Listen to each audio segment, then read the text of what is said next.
than Malcolm X. I learned basic things from Malcolm. He was a wonderful teacher. He was such a good example. I never heard Malcolm cuss. Every now and then on the rostrum he would say hell or damn. But I never heard anything else.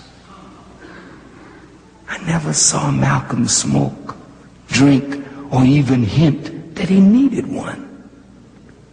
I never saw Malcolm eat in between meals. The teaching of Elijah Muhammad was one meal a day. And in the 10 years that I knew Malcolm, I never saw Malcolm eat in between meals. Malcolm was a praying man. When I would stay in his home, he would get me up at 4:30 so we could make Salatul Fajr. Malcolm was devout, but Malcolm was revolutionary. And he had a character defect, as we all do. But I heard the Honorable Elijah Muhammad say that his strength was his greatest weakness. How can a man's strength be his weakness? I've seen men come in the nation, and when they hear the law taught by the Honorable Elijah Muhammad, they have the strength to live it. And they became captains, teachers of the law. But they were so strong in the law till they couldn't countenance the weakness of their brothers and sisters in their failure to live up to the law. So their strength became their weakness because they weren't tolerant enough of the shortcomings of others to raise them up to a level of strength. Some of us are like that. Have you ever noticed some of us who can give exercises and do jumping jacks? 3, 4, 5, 600, 700, 800, 900, 1,000. We get in front of a class. Come on, we're going to do jumping jacks. And we're going to jump jack till he falls out. Just to show I got the endurance. I'm greater than you. See, that's sickness. That's imposing your ego and your vanity on your class.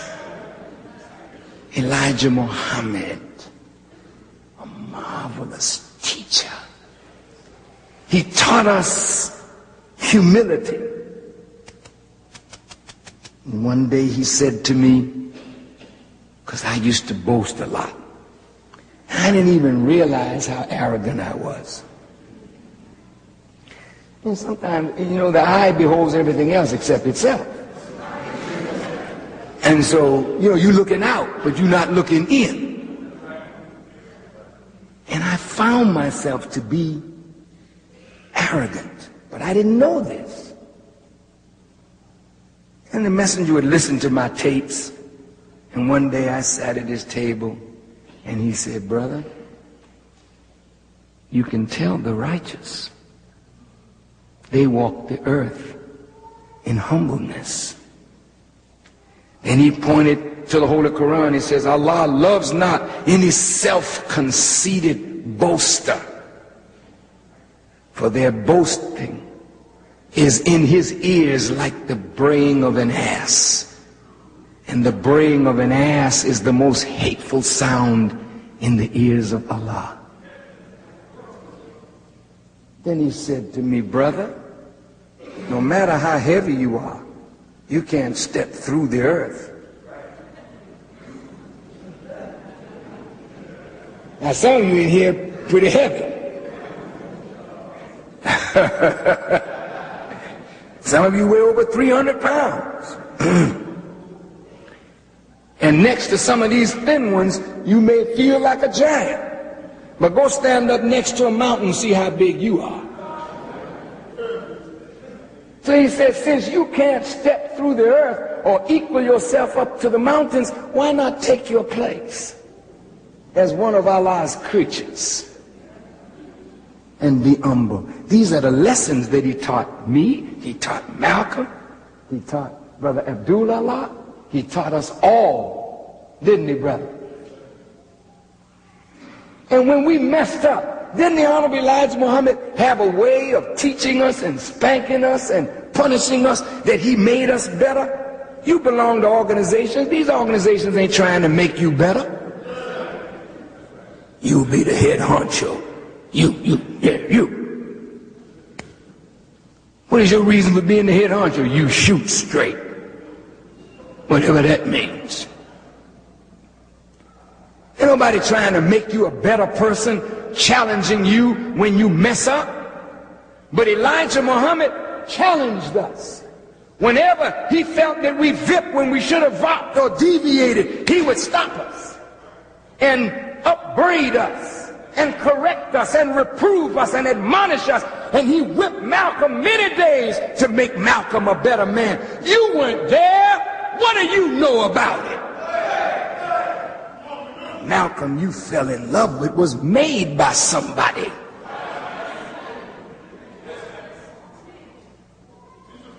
And the Farrakhan that you're falling in love with is made by somebody much bigger than he is. You weren't there when the Honorable Elijah Muhammad chastised us. You don't know anything about that man's ability to chastise. His son is in the audience. His son will tell you, nobody came to the Honorable Elijah Muhammad that didn't get a whipping. I'm going to say it again. Nobody came to Elijah Muhammad that didn't get a whipping. Am I telling the truth? Did we get whippings? We did. Sometimes we didn't think we deserved it. And he would beat us on general principle, just to see if we had the humility to take a beating when you think you're right. You didn't hear me? I'm telling you what he did to me. I'm not before you as the kind of man that I'm becoming in no vacuum. My mother didn't teach me.